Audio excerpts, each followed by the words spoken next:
Welcome into the official. We got another player for you. This time, we are taking a look at Kiotti Armstrong, who is an absolute beast. But whether or not he's going to be a guy you want on your fantasy team remains to be seen. We are down a man. If you follow us, usually we've got Matt, and we're a three-man team. But this week, Matt couldn't make it. So Dave and I are taking the reins here. And so Kiotti Armstrong, I'll just go ahead and introduce him.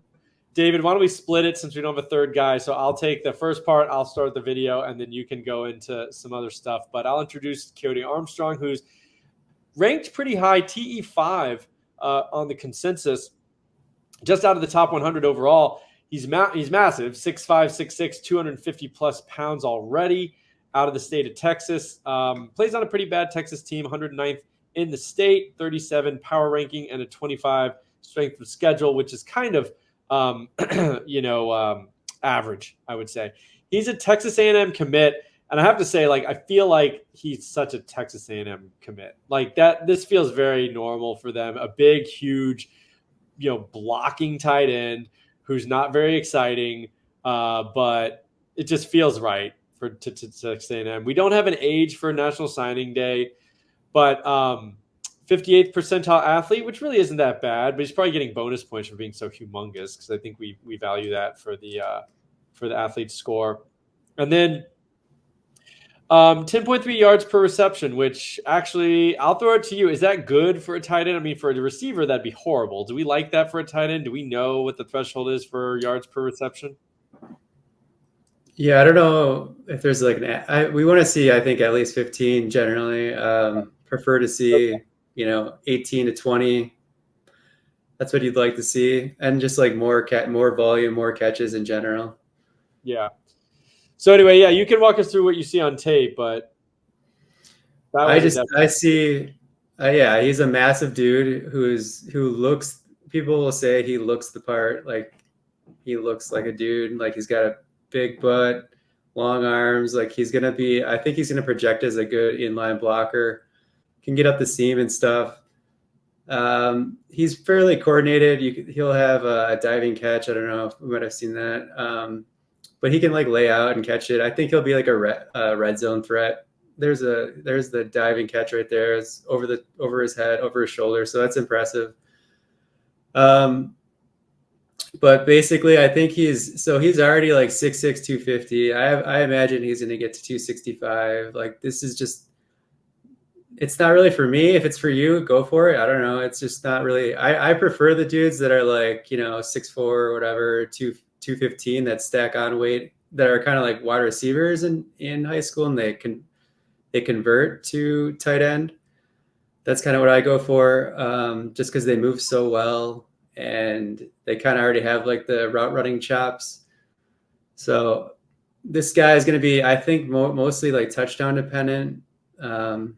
So not really a guy I'm going to go for. I think when you go through the list of tight ends on the recruiting services, you got to kind of suss out the dudes that are going to be actually out there running routes, or the guys that are going to be blocking. So, but if this is your style, go for it, I guess. Ringing endorsement. Yeah, I agree. I think he's who was the guy at Georgia? Darnell Washington a couple of years ago, who was 6'7", 260. And, sometimes these guys can be athletic in a straight line, and, they'll put up a 4'6", 4'7", 40, and everyone freaks out. Oh my God, he's 6'7", he's 260 pounds, and he runs a 4'6". But they can't change gears. They can't be shifty. They can go straight line, but it takes a lot more than that, I think, to get open at the highest level. So Darnell Washington didn't do anything. I mean, he was drafted, I think, in day 2, but he never even did anything for the Steelers, and now he may be out of the league. So I think these mountain tight ends, they're too big already. I think you're already too big at 250. I agree. I want a guy to come in at 225 and put on 25 pounds.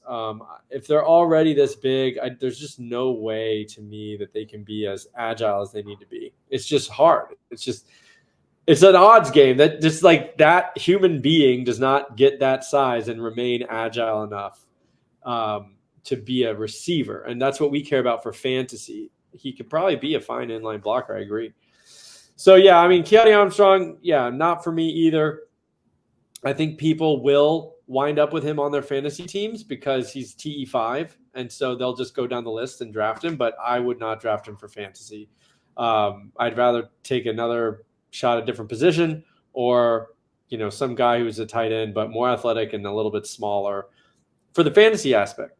So that would be my suggestion for Kiotti Armstrong. I hope he goes and is, a third tackle somewhere and dominates, but for fantasy, I'm not seeing it. All right. Well, if you disagree, let us know down below. Like and subscribe to our video. This is what we do on the official, evaluating these prospects with that angle of whether or not you would want them on your college fantasy football team, which is actually having a moment here this summer with Underdog releasing college fantasy best balls. If you haven't checked that out, go and have a good time. They have the best bowl mania just filled up, but they have $3 contests and stuff. So you can go, dip your toes into college fantasy if you've never tried it before, and see what you think for the best ball there at a low cost, low entry barrier.